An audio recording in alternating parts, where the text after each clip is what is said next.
సికింద్రాబాద్లోని సామాజిక బాధ్యతతో పేదింటి వారిని ఎంచుకుని సామూహిక వివాహాలు చేస్తున్న పబ్బ శ్రీనివాస్ వాసవి దంపతులు సమాజానికి ఆదర్శప్రాయమని కంటోన్మెంట్ శాసనసభ్యులు శ్రీ గణేష్ అన్నారు.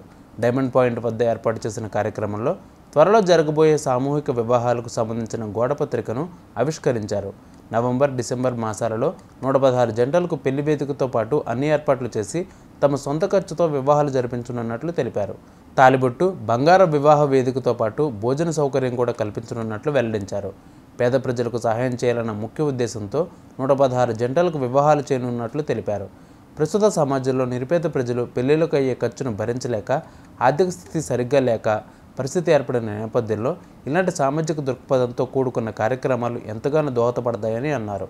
ఈ సందర్భంగా కంటోన్మెంట్ శాసనసభ్యుడు శ్రీ గణేష్ మాట్లాడుతూ తన వంతుగా సహాయ సహకారాలు అందించడంతో పాటు ప్రభుత్వం తరపున షాదీ ముబారక్, కళ్యాణ లక్ష్మి చెక్కులను కూడా అందించేందుకు కృషి చేస్తారని హామీ ఇచ్చాడు. మ్యారేజ్ చేస్తారు వారి గవర్నమెంట్ పరంగా మీరు షాదీ ముబారక్ కావచ్చు, కళ్యాణ లక్ష్మి అది ఇప్పించే విధంగా చూస్తాను. అదే కాకుండా ఈరోజు మీడియా ముఖంగా నేను కూడా ప్రామిస్ చేస్తున్నా, 116 నుంచి ఒకవేళ ఎక్కువ మంది వస్తే ఒక 35 మంది దాకా నేను కూడా జిమ్మేదారీ తీసుకున్నాను. 150 మంది దాకా నేను తీసుకోండి, దాన్ని కూడా నాతో అయినంత వారికి సహాయ సహకరిస్తా ఖచ్చితంగా. మా అన్న సగమన ముందే చెప్పిండు, వచ్చి ఏమైనా కూడా చేయాలన్నాడు. ఆయన మాటని గౌరవిస్తూ ఆయన మాట తీయక ఖచ్చితంగా చేస్తా. వారి ఆశీర్వాదం కూడా మా పైన ఉండాలి.